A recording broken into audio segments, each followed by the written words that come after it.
Karnataka industrial ಪಾಲಿಸಿಯನ್ನ ಪಾಲಿಸದಿರುವುದನ್ನು ಖಂಡಿಸಿ ಹಾಗೂ ಸ್ಥಳೀಯ ಟ್ರಾನ್ಸ್ಪೋರ್ಟರ್ಗಳಿಗೆ ಅವಕಾಶ ನೀಡುವಂತೆ ಆಗ್ರಹಿಸಿ ಸಂಡೂರು ತಾಲೂಕು ಗಣಿ ಅದಿರು ಸಾಗಣೆ ಗುತ್ತಿಗೆದಾರರ ಸಂಘದ ವತಿಯಿಂದ ದೋಣಿಮಲೈ ಕ್ರಾಸ್ನ ಎನ್ಎಂಡಿಸಿ ಬಸ್ ನಿಲ್ದಾಣದ ಬಳಿ ರಸ್ತೆ ತಡೆ ಪ್ರತಿಭಟನೆ ನಡೆಸಲಾಯಿತು. ಪ್ರತಿಭಟನೆಯಲ್ಲಿ ಮಾತನಾಡಿದ ಸಂಘದ ಮುಖಂಡ ಜಯಣ್ಣ, ಹೊರಗಿನ ಕಾರ್ಖಾನೆಗಳು ಸ್ಥಳೀಯ ಟ್ರಾನ್ಸ್ಪೋರ್ಟರ್ಗಳನ್ನು ನಿರ್ಲಕ್ಷಿಸುತ್ತಿವೆ ಎಂದು ಆರೋಪಿಸಿದರು. ತಮ್ಮ ಬೇಡಿಕೆಗಳನ್ನು ಕಂಪನಿಗಳಿಗೆ ಸಲ್ಲಿಸಿದರೂ ಯಾವುದೇ ಸ್ಪಂದನೆ ದೊರಕಿಲ್ಲ ಎಂದು ಅವರು ಅಸಮಾಧಾನ ವ್ಯಕ್ತಪಡಿಸಿದರು. ಸ್ಥಳೀಯರಿಗೆ ಉದ್ಯೋಗಾವಕಾಶಗಳ ಕೊರತೆ ಉಂಟಾಗಿದ್ದು, ಸಿಎಸ್ಆರ್ ನಿಯಮಗಳನ್ನು ಪಾಲಿಸಲಾಗುತ್ತಿಲ್ಲ. ಇದರಿಂದ ಟ್ರಾನ್ಸ್ಪೋರ್ಟರ್ಗಳು ನಿರುದ್ಯೋಗಿಗಳಾಗಿದ್ದಾರೆ ಎಂದು ಹೇಳಿದರು. ಹಾಗೆಯೇ ಹೊಸಪೇಟೆ ಮತ್ತು ಬಳ್ಳಾರಿಯ ಟ್ರಾನ್ಸ್ಪೋರ್ಟರ್ಗಳಿಗೆ ಪ್ರಭಾವಿಗಳ ಒತ್ತಡದ ಹಿನ್ನೆಲೆಯಲ್ಲಿ ಅವಕಾಶ ನೀಡಲಾಗುತ್ತಿದೆ ಎಂದು ಆರೋಪಿಸಿ, ಇದರಿಂದ ಸ್ಥಳೀಯರಿಗೆ ಅನ್ಯಾಯವಾಗುತ್ತಿದೆ ಎಂದರು. ಇದು ಮೊದಲ ಹಂತದ ಸೌಮ್ಯ ಹೋರಾಟ. ಮುಂದಿನ ದಿನಗಳಲ್ಲಿ ಉಗ್ರ ಹೋರಾಟ ಕೈಗೊಳ್ಳಲಾಗುತ್ತದೆ ಎಂದು ಎಚ್ಚರಿಸಿದರು. ಪ್ರತಿಭಟನಾಕಾರರು ಮನವಿ ಪತ್ರವನ್ನು ಸಲ್ಲಿಸಿ ಕಾರ್ಖಾನೆ ಮಾಲೀಕರು ಪ್ರಭಾವಿಗಳಿಗೆ ಮಣಿದು ಕಡಿಮೆ ದರದಲ್ಲಿ ಸಾಗಾಣಿಕೆ ಮಾಡುವವರಿಗೆ ಅವಕಾಶ ನೀಡಬಾರದು. ಸ್ವಂತ ಗಣಿಗಾರಿಕೆ ಹೊಂದಿರುವ ಕಾರ್ಖಾನೆಗಳು ಸ್ಥಳೀಯ ಟ್ರಾನ್ಸ್ಪೋರ್ಟರ್ಗಳಿಗೆ ಆದ್ಯತೆ ನೀಡಬೇಕು.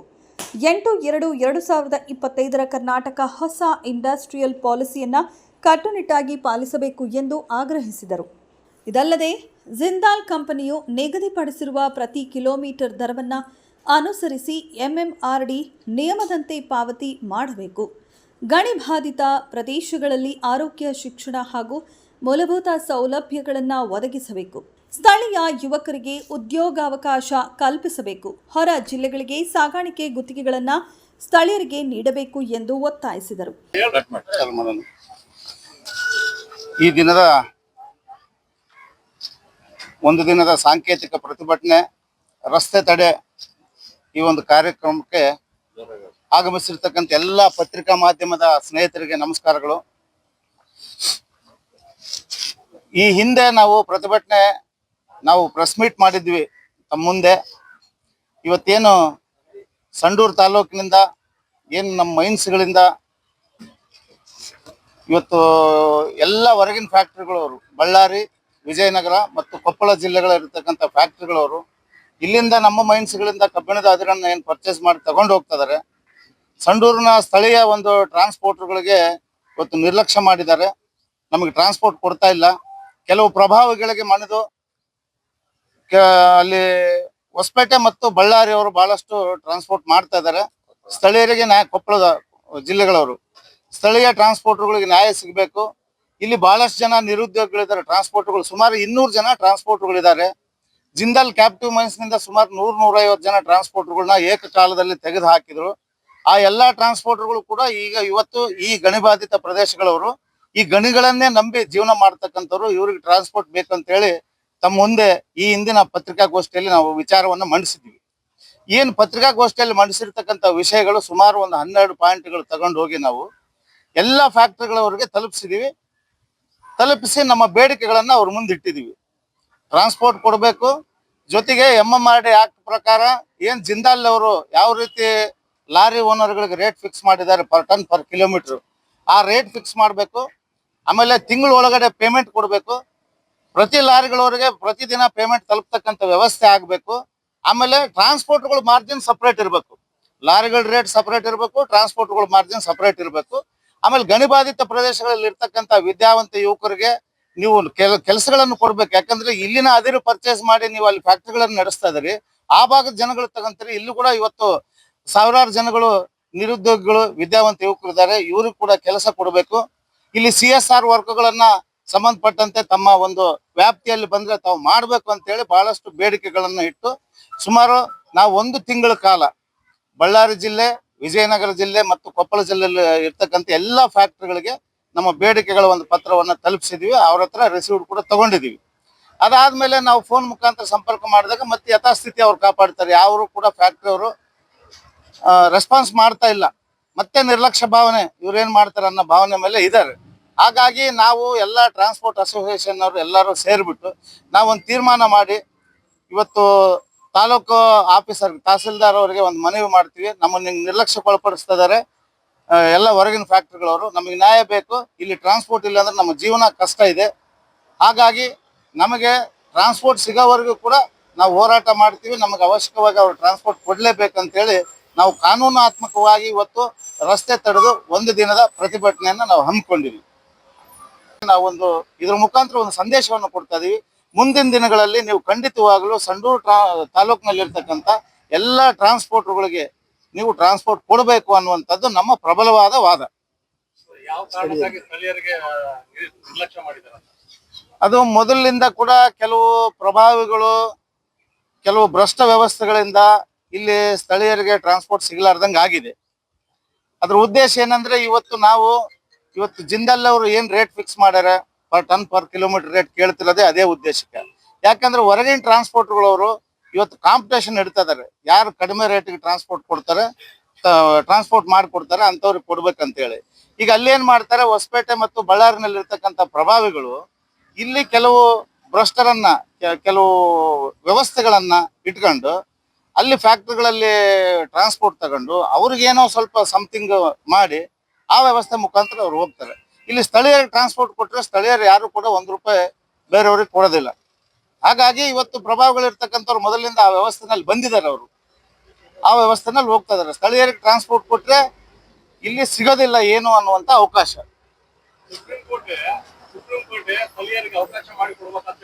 ಹೌದು, ಈಗ ಅದನ್ನೇ ನಾವು ಪ್ರಶ್ನೆ ಮಾಡ್ತಾ ಇದೀವಿ. ಇವತ್ತು ಯಾವುದೇ ಕಂಪನಿಗಳು ಪ್ರಾರಂಭ ಆಗ್ಬೇಕಾದ್ರೆ ಇವತ್ತು FRA ಇಂದ ಹಿಡಿದು ಸಾರ್ವಜನಿಕ ಸಭೆಗಳು ಏನ್ ಪಬ್ಲಿಕ್ ಹಿಯರಿಂಗ್ ಕರೀತಾರೆ, ಅಂತ ಸಂದರ್ಭದಲ್ಲಿ ಅವರು ಆಶ್ವಾಸನೆಯನ್ನು ಕೊಡ್ತಾರೆ, ಎಲ್ಲ ಸ್ಥಳೀಯರಿಗೆ ಅವಕಾಶಗಳನ್ನ ಮಾಡಿಕೊಡ್ತೀವಿ ಅಂತ ಹೇಳಿ. ಸುಪ್ರೀಂ ಕೋರ್ಟ್ ನಿಯಮ ಕೂಡ ಇದೆ, ಅದನ್ನು ಕೂಡ ಅವರು ಉಲ್ಲಂಘನೆ ಮಾಡ್ತಾ ಇದಾರೆ. ಇವತ್ತು ಫ್ಯಾಕ್ಟ್ರಿಗಳವರು ಟ್ರಾನ್ಸ್ಪೋರ್ಟ್ಗಳು ಮತ್ತೆ ಕಾಂಪಿಟೇಷನ್ ಇಡ್ತಾ ಇದಾರೆ, ಕಾಂಪಿಟೇಷನ್ ಇಟ್ಟು ಸ್ಥಳೀಯರಿಗೆ ಸಿಗಲಾರದಂತ ವ್ಯವಸ್ಥೆಯನ್ನ ಮಾಡ್ತಾ ಇದಾರೆ. ಪತ್ರಿಕಾಗೋಷ್ಠಿಯನ್ನ ಕರೆದಿದ್ವಿ. ತಮ್ಮ ಪತ್ರಿಕೆಯಲ್ಲಿ ಬರೆದಿರ್ತಕ್ಕಂಥ ಎಲ್ಲ ವರದಿಗಳನ್ನ ನಾವು ಎಲ್ಲ ಫ್ಯಾಕ್ಟ್ರಿ ಅವರಿಗೆ ಅಟ್ಯಾಚ್ ಮಾಡಿ ಕೊಟ್ಟಿದ್ದೀವಿ. ಈ ತರ ಪತ್ರಿಕೆಯಲ್ಲಿ ವರದಿ ಬಂದಿದೆ, ರಾಜ್ಯದ ಸುದ್ದಿ ಆಗಿದೆ, ಸೋಷಿಯಲ್ ಮೀಡಿಯಾದಲ್ಲಿ ಬಂದಿದೆ. ದಯಮಾಡಿ ಈ ಸಾರಿ ನೀವು ನಿರ್ಲಕ್ಷ್ಯ ಮಾಡಬೇಡ್ರಿ. ನೀವು ಸ್ಥಳೀಯರನ್ನ ಪರಿಗಣನೆ ತಗೊಂಡು ಸ್ಥಳೀಯ ಟ್ರಾನ್ಸ್ಪೋರ್ಟ್ಗಳಿಗೆ ಅವಕಾಶ ಮಾಡಿಕೊಡ್ಲೇಬೇಕು, ಇಲ್ಲಾಂದ್ರೆ ನಾವು ಅಲ್ಲಿ ನಿಲ್ಲಿಸಿ ಪ್ರತಿಭಟನೆ ಮಾಡ್ತೀವಿ, ಹೋರಾಟ ಮಾಡ್ತೀವಿ ಅಂತ ಹೇಳಿ ಬಂದಿದ್ದೀವಿ.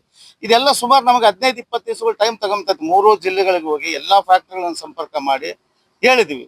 ಆದರೂ ಕೂಡ ಅವರು ಈ ಒಂದು ಅವಕಾಶವನ್ನ ನಮಗೆ ಮಾಡಿಕೊಟ್ಟಿಲ್ಲ.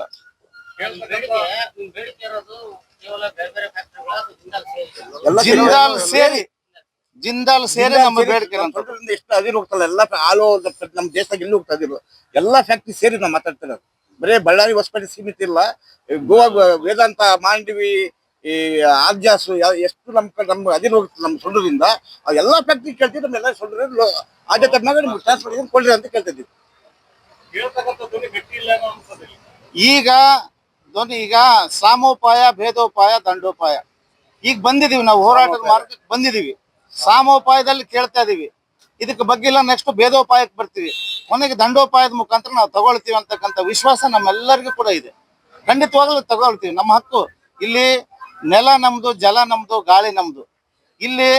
ಇಲ್ಲಿನ ವಾತಾವರಣದಲ್ಲಿ ಇಲ್ಲಿ ಕಷ್ಟ ನಷ್ಟಗಳನ್ನ ಅನುಭವಿಸ್ತಕ್ಕಂಥವ್ರು ನಾವು, ದುಡಿಮೆ ಫಲ ಉಣ್ತಕ್ಕಂಥವ್ರು ಬೇರೆಯವರು. ಖಂಡಿತವಾಗ್ಲೂ ಈಗ ಆಗ್ಲಿಕ್ಕೆ ಬಿಡೋದಿಲ್ಲ. ನಮಗೂ ಕೂಡ ಇವತ್ತು ಬದುಕಿನ ದುರ್ಬರ ಪರಿಸ್ಥಿತಿಯಲ್ಲಿ ನಾವಿದ್ದೇವೆ. ಎಲ್ಲರಿಗೂ ಕೂಡ ಇವತ್ತು ಮನದಟ್ಟಾಗಿದೆ. ನಾವು ಒಗ್ಗಟ್ಟಿನಲ್ಲಿ ನಿಂತು ಹೋರಾಟ ಮಾಡದೇ ಇದ್ರೆ ನಮ್ಗೆ ಏನೂ ಕೂಡ ಸಿಗೋದಿಲ್ಲ ಅಂತಕ್ಕಂಥದ್ದು ನಮ್ಮ ಮನದಟ್ಟಾಗಿದೆ. ಖಂಡಿತವಾಗ್ಲೂ ಎಲ್ಲಾ ಟ್ರಾನ್ಸ್ಪೋರ್ಟ್ಗಳು ಇದಕ್ಕೆ ನ್ಯಾಯ ಸಿಗೋವರೆಗೂ ಹೋರಾಟ ಮಾಡ್ತೀವಿ.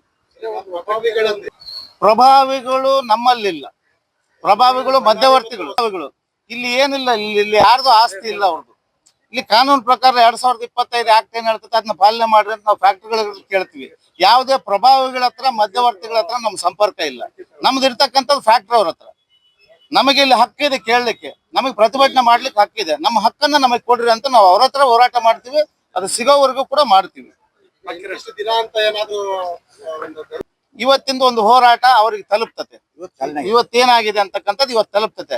ಇದ್ರ ಮೇಲೆ ಅವ್ರು ಏನ್ ತೀರ್ಮಾನಗಳು ತಗೊಳ್ತಾರೆ, ಅವ್ರು ಏನು ವಿಳಂಬ ಮಾಡ್ಕೊಂಡು ಹೋಗ್ತಾರೆ, ಅದ್ರ ಮೇಲೆ ನಮ್ಮ ಹೋರಾಟ ದಿನ ದಿನಕ್ಕೆ ಪ್ರಬಲವಾಗ್ತಾ ಹೋಗ್ತದೆ. ಉಗ್ರವಾಗಿ ಖಂಡಿತವಾಗ್ಲು. ನೀವು ಒಂದು 4 ಮಾತುಗಳನ್ನು ಹೇಳಿದ್ರಿ, ಅದೆಲ್ಲೋ ಒಂದ್ ಕಡೆ ಮುಗಿದೋಗ್ಬಿಟ್ಟಿದೇನೋ ಅಂತ. ಯಾವ 4 ಮಾತುಗಳು ಇಲ್ಲ. ಈಗ ಸಾಮೋಪಾಯದಲ್ಲಿ ಇದೀವಿ, ಈಗ ಪ್ರಾರಂಭ. ಇದು ಅಂತ್ಯ ಅಲ್ಲ, ಆರಂಭ. ಇಲ್ಲ, ಇದು ಈಗ 2022ನೇ ಇಸ್ವಿಯಲ್ಲಿ ನಮ್ದು ಒಂದು ಅಸೋಸಿಯೇಷನ್ ಪ್ರಾರಂಭ ಆಗ್ತದೆ. ಅವತ್ತಿನಿಂದ ಕೂಡ ನಾವು ಇವತ್ತು ಜಿಂದಾಲ್ ಆಕ್ಟಿವ್ ಮೈನ್ಸ್ಗಳಿಂದ ಬಹಳಷ್ಟು ಜನ ಬದುಕ್ತಿದ್ರು, ಏನೋ ಒಂದು ಜೀವನ ಆಗ್ತಿತ್ತು ಅಂತ ಹೇಳಿ ನಾವು ಕೂಡ ಸುಮ್ಮನೆ ಇದ್ವಿ. ಈಗ ಅವ್ರು ತೆಗೆದ ಮೇಲೆ ನಮಗೆ ಬಹಳಷ್ಟು ಸಮಸ್ಯೆ ಬಂದಿರತಕ್ಕಂಥದ್ದು. ಹಾಗಾಗಿ ಈಗ ಅನಿವಾರ್ಯವಾಗಿ ಎಲ್ಲ ಏನ್ ಜಿಂದಾಲ್ನಿಂದ ಏನ್ ತೆಗೆದಿರ್ತಕ್ಕಂಥ ಎಲ್ಲಾ ಟ್ರಾನ್ಸ್ಪೋರ್ಟ್ಗಳನ್ನ ನಾವು ಎಲ್ಲೋ ಒಂದ್ ಕಡೆ ನಿಯೋಜನೆ ಮಾಡ್ಲೇಬೇಕು. ಯಾಕಂದ್ರೆ ಟ್ರಾನ್ಸ್ಪೋರ್ಟ್ ನಿಂದಾನೇ ಜೀವನ ಮಾಡ್ತಕ್ಕಂಥವ್ರು ಬಹಳ ಜನ ಇದ್ದಿದ್ದು. ಹಾಗಾಗಿ ಈಗ ಬಹಳ ಪ್ರಬಲವಾಗಿ ಹೋರಾಟ ಮಾಡ್ತೀವಿ. ಇದು ಸಾಮೋಪಾಯ ಮುಗ್ದಿಲ್ಲ, ಸಾಮೋಪಾಯ ಇವತ್ತು ಪ್ರಾರಂಭ. ಅಷ್ಟೇ. ನಿಮ್ಮಲ್ಲಿ ಒಗ್ಗಟ್ಟು ಗಟ್ಟಿ ಇಲ್ಲ ಅಂತಂದ್ರೆ ಏನಂದ್ರೆ ನಮ್ಮ ಸುಂದರ ತಾಲೂಕಿನಾಗ ಸುಮಾರು ಒಂದೇ ತಲೆ ಮೈನ್ಸ್ಗಳು ಇಲ್ಲ. ಈ ಕಡೆಗೆ ಉಪ್ಪಲಗಂಡೆ ಇರ್ಬೋದು, ನರಸಾಪುರ ಇರ್ಬೋದು, ಅಪ್ಪನಹಳ್ಳಿ ಇರ್ಬೋದು. ಇವಾಗ ಅಲ್ಲಿ ಹೋರಾಟ ಮಾಡಾಕ ಅಲ್ಲಿ ಕೂಡ ನಮ್ಮ ಟ್ರಾನ್ಸ್ಪೋರ್ಟ್ ಕೂಡ ಸ್ಥಳೀಯವಾಗಿ ಏನೋ ಲೋಕಲ್ ಅದಾರ, ಅಲ್ಲಿ ಕೆಲವಷ್ಟು ಜನ ಅಲ್ಲೇ ಇದಾರೆ ಗೇಟಲ್ಲಿ. ಯಾಕಂತಂದ್ರೆ ಇವಾಗ ನಾವು ಇಲ್ಲಿ ಇದೀವಿ ಅಂತಂದ್ರೆ ಅಲ್ಲಿ ಮೂವ್ಮೆಂಟ್ ಆಗ್ತದೆ. ಅದ್ರ ಹೆಚ್ಚಿಗೆ ಏನಂದ್ರೆ ಕೆಲವಷ್ಟು ಜನ ಅಲ್ಲಿ ಯಾವ ಭಾಗದಾಗ ಲೋಕಲ್ ಅದಾರ ಅವ್ರನ್ನ ಅಲ್ಲೇ ಗೇಟಲ್ಲಿ ಕುಂದಿರಿಸಿ, ಅದಕ್ಕೋಸ್ಕರ ಸ್ವಲ್ಪ ಜನಗಳು ಏನಂದ್ರೆ ಟ್ರಾನ್ಸ್ಪೋರ್ಟ್ ಸ್ವಲ್ಪ ಜನ ಕಮ್ಮಿ ಬಂದಿದ್ದಾರೆ. ಇವಾಗ ಸಾಯಂಕಾಲ ಹತ್ರ ಅವ್ರು ಕೂಡ ಎಲ್ಲ ಅಲ್ಲೇನೋ ಹೋರಾಟ ಮುಗಿಸ್ಕೊಂಡು ಅವ್ರು ಇಲ್ಲಿಗೆ ಕಲ್ತಾಗ ನಮ್ದು ಇನ್ನೂ ಶಕ್ತಿ ನಿಮ್ಗೆ ಕಾಣ್ತಾವ, ಇನ್ನ ಎಷ್ಟು ಶಕ್ತಿ ಐತೆ ಅಂತ ಹೇಳಿ. ನಿಮ್ಗೆ ಏನನ್ಸುತ್ತೆ ಅಲ್ಪ ಸ್ವಲ್ಪ ಆದರೆ ಗಟ್ಟಿ ಇಲ್ಲ ಅಂತ ನಿಮ್ ವಾದ ಇರ್ಬೋದು ಅಂತೀವಿ. ಆದ್ರೆ ಎಲ್ಲೆಲ್ಲಿ ನಮ್ದು ಒಂದೇ ತಲೆ ಮೈನ್ಸಿಲ್ಲ, 6 ಸುಂದರ ತಾಲೂಕಿನಾಗ ಸುತ್ತಮುತ್ತ ದಿಕ್ಕಿಗೆ ಒಂದು 15-20 ಕಿಲೋಮೀಟರ್ ದೂರ ಅದಾವ. ಅಲ್ಲೆಲ್ಲಿ ಲೋಕಲ್ ನಮ್ ಟ್ರಾನ್ಸ್ಪೋರ್ಟ್ ಆದ್ರೆ ಎಲ್ಲ ಅಲ್ಲೇ ಹೋಗಿ ಅಲ್ಲೇ ಕುತ್ಕೊಂಡು ಗೇಟ್ ಒಂದು ಟ್ರಾನ್ಸ್ಪೋರ್ಟ್ ಅನ್ನ ಸ್ಟ್ರೈಕ್ ಐತಲ್ಲ, ಒಂದು ಯಾವ್ದೇ ರೀತಿ ಮೂವ್ಮೆಂಟ್ ಆಗದಂಗ ಅಲ್ಲಿ ನೋಡ್ಕೊಂಡು ನಮ್ದು ಇಲ್ಲಿ ಸಂಖ್ಯೆ ಕಮ್ಮಿ ಇರ್ಬೋದು. ಅಷ್ಟೇ ಬಿಟ್ರೆ ನಾವು ಎಲ್ಲರೂ ಒಗ್ಗಟ್ಟಿನಿಂದ ನಮ್ಮ ಶಕ್ತಿನೂ ಗಾಢವಾಗಿದೆ. ಮುಂದಿನ ದಿನಗಳಲ್ಲಿ ಇನ್ನ ಇದಕ್ಕಿಂತ ಹೆಚ್ಚಿನಾಗಿ ಹೋರಾಟ ಆಗೋಕ್ಕಂತೂ ನಾವು ಬಿಡಾಕ್ತೀವಿ.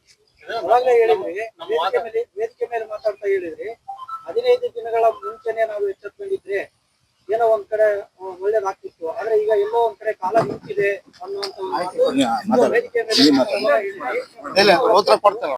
ಇದು ಆಕ್ಚುಲಿ ನಾನು JSW ಸಂಬಂಧಪಟ್ಟಂಗೆ ಅದನ್ನ ಮಾತಾಡಿದ್ದು.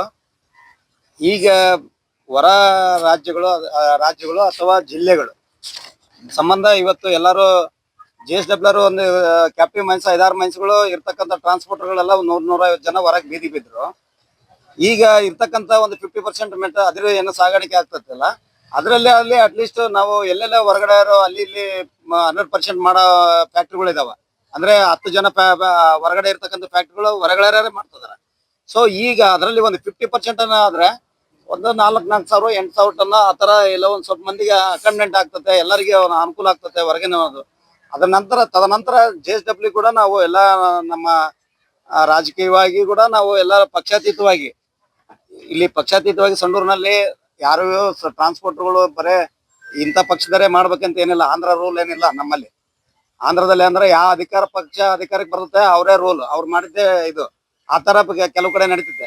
ಬಟ್ ಆದ್ರೆ ಸಂಡೂರು ತಾಲೂಕಿನಲ್ಲಿ ಆ ತರ ಇಲ್ಲ. ಎಲ್ಲರೂ ಪಕ್ಷಾತೀತವಾಗಿ ಎಲ್ಲರೂ ಟ್ರಾನ್ಸ್ಪೋರ್ಟರ್ ಅವ್ರವ್ರ ಜೀವನೋಪಾಯ ಅವ್ರವ್ರ ಕೆಲಸ ಅವ್ರು ಮಾಡ್ಕೊಂತಿದ್ರು. ಇವತ್ತು ಎಲ್ಲಾ ಸ್ನೇಹಿತರು ಕೂಡ ನಮ್ಮ ಎಲ್ಲಾ ಪಕ್ಷದವರು ಕೂಡ ಇದಾರೆ ಟ್ರಾನ್ಸ್ಪೋರ್ಟರ್ಗಳು. ಬರೇ ಕಾಂಗ್ರೆಸ್ನವರು ಅಥವಾ JDSನವರು ಅಥವಾ BJP ಅಂತ ಏನಿಲ್ಲ. ನಾವೆಲ್ಲರೂ ಕೂಡ ಪಕ್ಷಾತೀತವಾಗಿ ಟ್ರಾನ್ಸ್ಪೋರ್ಟರ್ ಅಂದ್ರೆ ನಮ್ಮ ಜೀವನ ಉಪಾಯಕ್ಕೆ ಕಂಡ್ಕೊಳ್ಳಕ್ಕೆ ನಾವು ಪಕ್ಷ ಬೇರೆ. ರಾಜಕಾರಣ ಬಂದಾಗ ಎಲೆಕ್ಷನ್ ಒಂದು 15 ದಿನ ಇರ್ತದೆ. ಆದ್ರೆ ನಮ್ಮ ಜೀವನೋಪಾಯಕ್ಕಾಗಿ ನಾವು ಎಲ್ಲರೂ ಕೂಡ ಒಗ್ಗಟ್ಟಾಗಿ ಈ ಒಂದು ಬೇಡಿಕೆಯನ್ನ ನಾವೆಲ್ಲರೂ ಕೂಡ ಎದುರಿಸ್ತೀವಿ.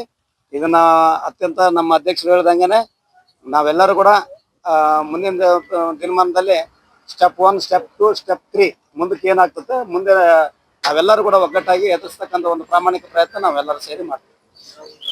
ಈ ಸಂದರ್ಭದಲ್ಲಿ ನಾವಲೂಟಿ ಜಯಣ್ಣ, ತುಮಟಿ ಲಕ್ಷ್ಮಣ, GBT ಬಸವರಾಜ್, ಕಾಳಿಂಗೇರಿ ಮಲ್ಲಿಕಾರ್ಜುನ, ಫಕೀರಪ್ಪ, ನಾಗರಾಜ್, ಅನಿಲ್ ನಿಕ್ಕಂ, ವಾಮಣ್ಣ, ಮರಿಸ್ವಾಮಿ, ಸಿದ್ದೇಶ್, ಸಂದೀಪ್, ಶಿರಾಜ್, ಹುಸೇನ್, ರಾಮಕೃಷ್ಣ ಹೆಗಡೆ ಸೇರಿದಂತೆ ಹಲವರು ಉಪಸ್ಥಿತರಿದ್ದರು.